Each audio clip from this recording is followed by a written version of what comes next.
Hello friends, welcome to your own channel daily stock. तो दोस्तों, इस वीडियो के अंदर मैं आपको हिकल के शेयर का एनालिसिस बताऊंगा और ये भी बताऊंगा कि अब इसके अंदर आपको इन्वेस्ट करना चाहिए या नहीं। तो चलिए शुरू करते हैं।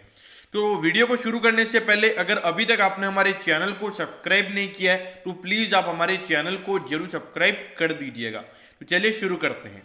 तो ठीक है, सबसे पहले हम ये जानेंगे कि कंपनी काम क्या करती है। तो ठीक है, सबसे पहले यहाँ पे जो कंपनी है वो केमिकल इंटरमीडिएट बनाती है, स्पेशलिटी केमिकल्स बनाती है और एपीआई जो फार्मास्यूटिकल जो फार्मा प्रोडक्ट होता है उसके अंदर का जो एक रॉ मटेरियल कहते हैं हम, एक तरीके का रॉ मटेरियल वो यहाँ पे कंपनी बनाती है। उसके अलावा जो केमिकल्स होते हैं एग्रो केमिकल्स, तो वहां पे भी कंपनी रॉ मटेरियल बनाती है और जो कंप्लीट प्रोडक्ट होता है वो भी कंपनी बनाती है। और उसके अलावा कॉन्ट्रैक्ट रिसर्च एक्टिविटीज का भी यहाँ पे कंपनी काम करती है। देखिए, ये एक बहुत बड़ा मेन रीजन है। अब देखिए, कॉन्ट्रैक्ट रिसर्च एक्टिविटीज क्या होता है। जैसे कोई कंपनी है, फार्मा कंपनी है, उसको अपना R&D करवाना, मतलब रिसर्च एंड डेवलपमेंट का काम करवाना है, तो वहां पे ये हिकल को वहां पे ये क्लाइंट एज अ क्लाइंट वहां पे अफोर्ड कर सकते हैं। मतलब वहां पे कंपनी को बोल सकते हैं कि हमारे को ये प्रोडक्ट के अंदर आप रिसर्च करके दीजिए, तो वहां पर हिकल एक अच्छी सी फीस चार्ज करता हुआ हमको नजर आता है।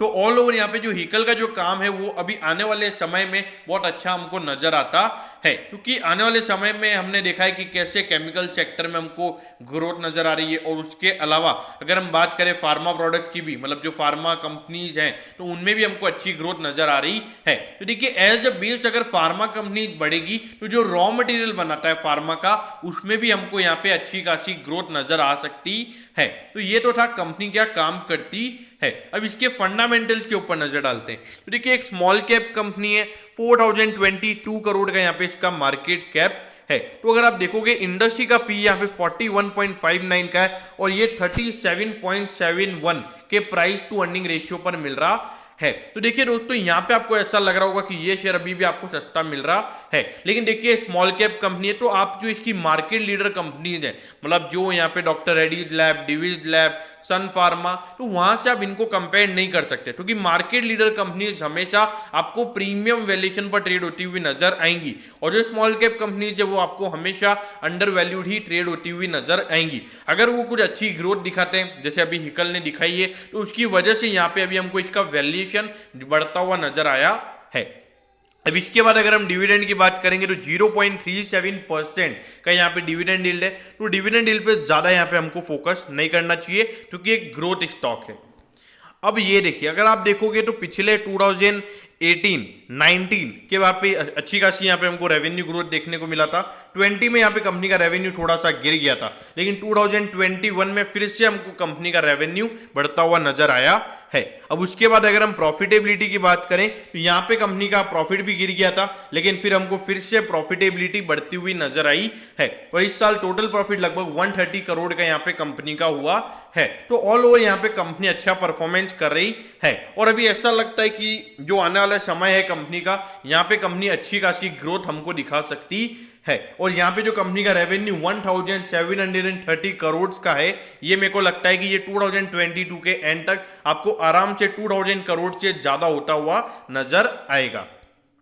अब ये देखिए, अगर हम इसके शेयर होल्डिंग पैटर्न की अगर हम बात करें तो प्रमोटर्स के पास यहाँ पे 68.77% का स्टेक है। देखिए, प्रमोटर्स का अगर 50% का स्टेक भी होता है तो वो भी बहुत अच्छा माना जाता है, लेकिन यहाँ पे अराउंड 70% स्टेक प्रमोटर्स के पास ही है। तो इससे क्या होता है कि मार्केट में जैसे डिमांड क्रिएट होता है तो शेयर में हमको अपर सर्किट लगना चालू हो जाता है। अब फॉरेन इन्वेस्टर्स की बात करें तो उनका भी यहाँ पे 5.91% का स्टेक है। DIS का यहाँ पे नी के बराबर है और जो हमारे रिटेल इन्वेस्टर्स है, जनरल पब्लिक है, उनके पास यहाँ पे 24.74% का स्टेक है। तो यहाँ पे थोड़ा पब्लिक का स्टेक बहुत ज्यादा है। अगर हम प्रमोटर्स के पास बचा हुआ स्टेक अगर देखें तो अराउंड 70 to 80% स्टेक यहाँ पे पब्लिक के पास ही है। तो थोड़ा सा वो यहाँ पे रिस्की हो सकता है आने वाले समय में, क्योंकि जो रिटेल इन्वेस्टर्स होते हैं वो अधिकतर स्पेक्युलेट करते हैं, मतलब उनको थोड़ा अच्छा रिटर्न मिलता है तो वो प्रॉफिट बुकिंग करना चालू कर देते हैं।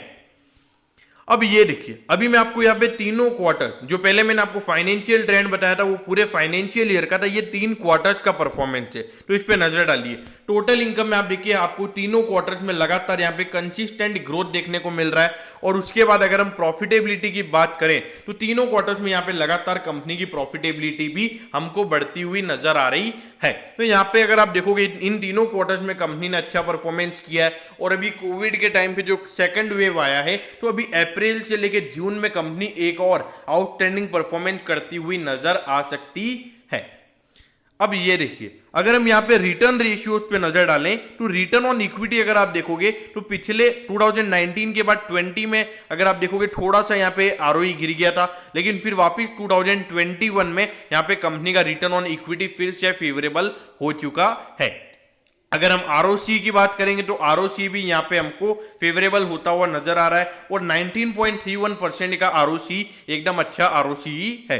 लेकिन अगर हम रिटर्न ऑन इक्विटी की बात करेंगे तो 14.26% है।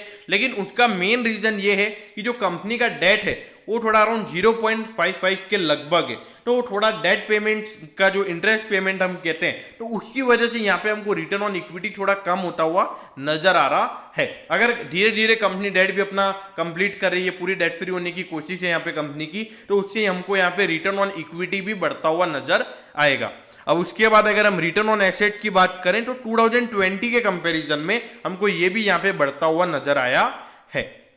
अब ये देखिए, डेट टू इक्विटी रेशियो की अगर हम बात करेंगे तो ये देखिए 2019 से अगर आप देखोगे तो कम हुआ है, फिर 2020 के बाद में यहाँ पे 21 के एंड में भी डेट टू इक्विटी रेशियो सिर्फ 0.55 है। तो जिस तरीके से यहाँ पे कंपनी डेट कम कर रही है तो 3 to 4 इयर्स में यहाँ पे कंपनी पूरी कंप्लीटली डेट फ्री हो सकती है। तो उससे जो पेमेंट यहाँ पे इंटरेस्ट पेमेंट के फॉर्म में जो कंपनी देती है, तो वो यहाँ पे पैसा कंपनी के पास बचेगा और उससे यहाँ पे कंपनी का रिटर्न ऑन इक्विटी बढ़ता हुआ नजर आएगा। तो ऑल ओवर ये कहूंगा कि जो कंपनी के शेयर का प्राइस जिस तरीके से बढ़ा है, मतलब अराउंड 200 के लेवल से ये स्टॉक लगातार, मतलब 320, इसने लगभग 335 या 345 का इसने हाई भी बनाया था। ये चार्ट पे नजर डालिए, मतलब लगातार ये स्टॉक बढ़ता ही गया है।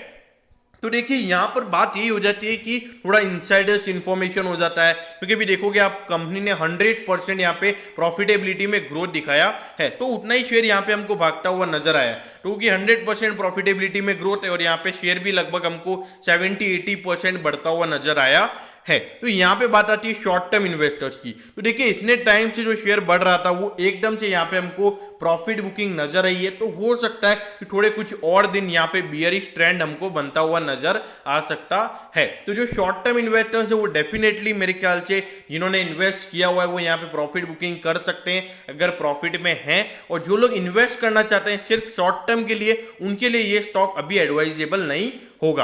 अब बात करते हैं लॉन्ग टर्म इन्वेस्टर्स की। जिन लोगों ने लॉन्ग टर्म के लिए इन्वेस्ट किया हुआ है, तो आपको यहाँ पे ये रैली देखकर ऐसा नहीं कि आपको ऐसा सोचना है कि आप इस कंपनी से प्रॉफिट बुकिंग कर लो, ऐसा आपको बिल्कुल भी नहीं सोचना है। थोड़े स्पेकुलेशन होंगे, हो सकता है ये स्टॉक 300 या 270 के लेवल तक जा सकता है। आपके मन में भी आएगा कि मैं प्रॉफिट बुकिंग कर लेता हूँ, थोड़ा स्टॉक गिरेगा, मैं फिर इसको बाय कर लूंगा। तो यहाँ पे वो थॉट प्रोसेस हमको नहीं लाना है, हमको यहाँ पे डिसिप्लिन इन्वेस्टिंग करनी है। अगर आपने लॉन्ग टर्म के लिए इन्वेस्ट किया है तो आपका ध्यान इस स्टॉक के ऊपर अभी जाना भी नहीं चाहिए, क्योंकि थोड़े बहुत स्पेकुलेशंस हमको यहाँ पे नजर आएंगे। अब बात करते हैं कि जिन लोगों को लॉन्ग टर्म के लिए इन्वेस्ट करना है, मतलब जिन्होंने पहले से इन्वेस्ट नहीं किया हुआ है, तो मेरे ख्याल से यहाँ पे अराउंड 300 के लेवल तक ये स्टॉक आ सकता है। और यहाँ पर ऐसा लगता है कि बियरिश ट्रेंड थोड़ा बनेगा, फिर उसके बाद से फिर से ये स्टॉक हमको भागता हुआ नजर आएगा। अब उसके पीछे का रीजन ये है कि अप्रैल से लेकर जून तक जो कोविड का सेकंड वेव हम देख रहे हैं,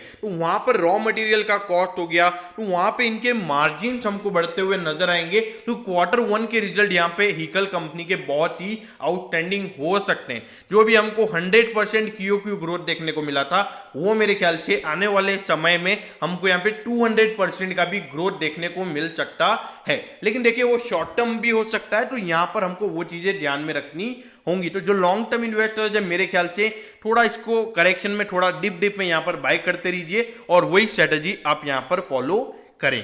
तो दोस्तों मैं होप करता हूं कि आपको हिकल के शेयर का पूरा एनालिसिस आपको अच्छे से समझ में आ गया होगा। अगर आपकी कोई भी क्वेरीज है तो आप कमेंट कीजिए, मैं जरूर आपके कमेंट पर रिप्लाई करूंगा। ओके दोस्तों, thank you, have a nice day.